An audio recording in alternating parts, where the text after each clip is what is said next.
guys, it's your librarian, Mrs. Maid, and today is October the 9th. It is National Leif Erikson Day. Now, Leif Erikson was a Norwegian explorer who first discovered North America and was one of the first people who really brought Western Europeans to North America for settlement and colonization.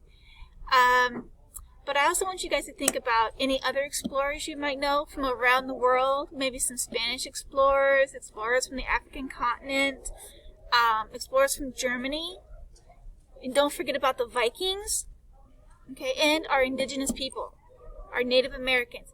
What areas did they explore? Okay, these are all questions that you guys can find answers about in our databases, such as PebbleGo Next, PebbleGo, and of course, Macavia. Alright guys, you have a wonderful day. Oh, and I forgot one. Britannica for Kids. And these are all found off our StudentNet resources page. Alright guys, thanks. You have a wonderful day. And don't forget to explore your world too. Bye!